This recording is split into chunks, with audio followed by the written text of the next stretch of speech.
Geothermal power plant. A geothermal power plant uses its geothermal activity to generate power. This type of natural energy production is extremely environmentally friendly and used in many geothermal hotspots around the globe. The advantages of using geothermal energy for producing power. Geothermal energy is the energy stored below the Earth's crust.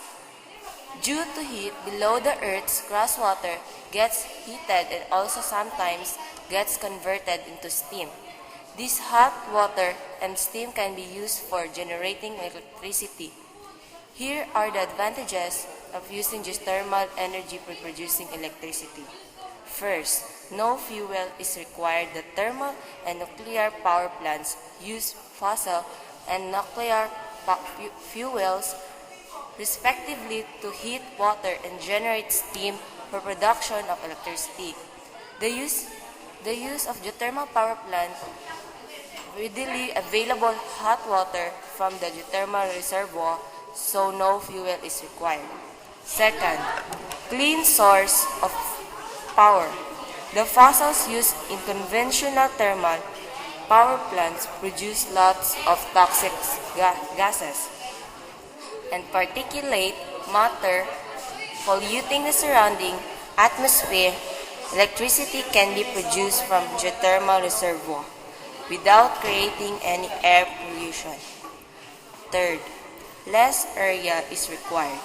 The land required for the geothermal power plant per megawatt of power produced is much lesser than that required for the other types of power plants. Fourth, additional capacity.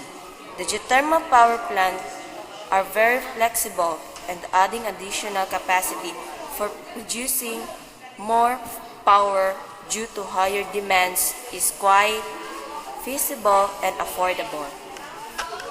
Fifth, saving money. The fossil fuel used for the thermal power plants has to be imported. By using geothermal energy, lots of local currency is saved. Disadvantages.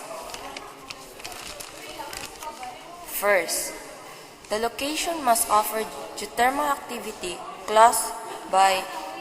Here is quick lesson on the disadvantages of geothermal energy.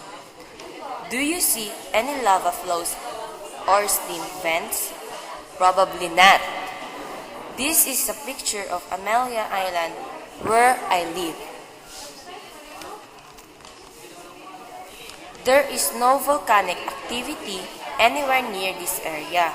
So you see the big drawback to geothermal energy is that there must be hot rocks close enough to drill into in order to harness this energy. Not only do the rocks have to be hot, but they also must be suitable for drilling. The rocks also must be close enough to be able to access. Not many areas are as fortunate as Iceland in this regard. Second, geothermal activity is not always faithful. Sometimes the geothermal activity takes a rest. It will be constant for several years and then stop for a few months. Hence, not all areas offer faithful heating resources. Third, you cannot transport geothermal energy. I used to live in a cold region of Pennsylvania for years. Coal trucks used to drive by our front door hauling coal to home and industries.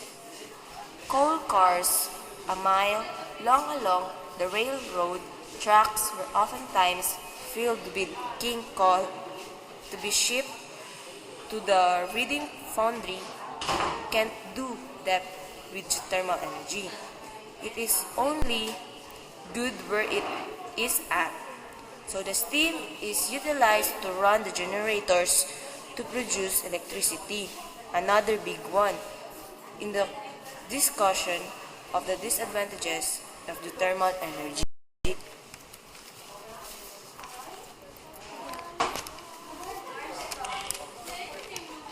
How does geothermal power plant work?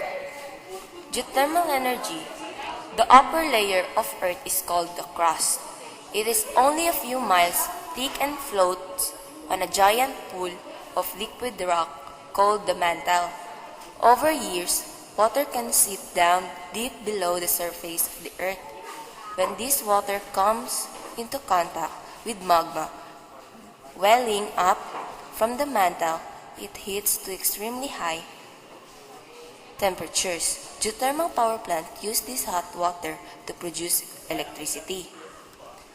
Geothermal plants. Geothermal power plant used to steam a turbine, which turns a generator to produce electricity. The turbine is like a large propeller.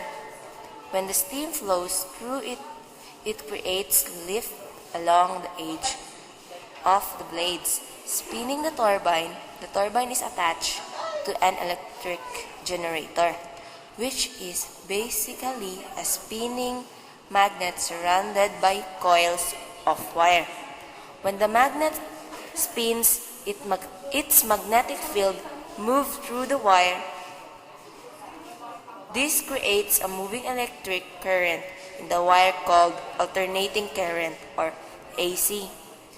The electric current is then sent out to power homes, business, and other buildings. Like dry and flash steam power plant. The oldest design in geothermal power plants is the dry steam plant, in which steam from deep underground runs up a tube to spin the turbine. Then the steam is either cooled and pumped back underground or released. Flash steam power plants are a newer and more sophisticated design deep underground where the water is heated. The pressure is much higher. The water can remain liquid. Temperature will above the normal boiling point. Dry steam plant pump this pressurized water directly to the surface.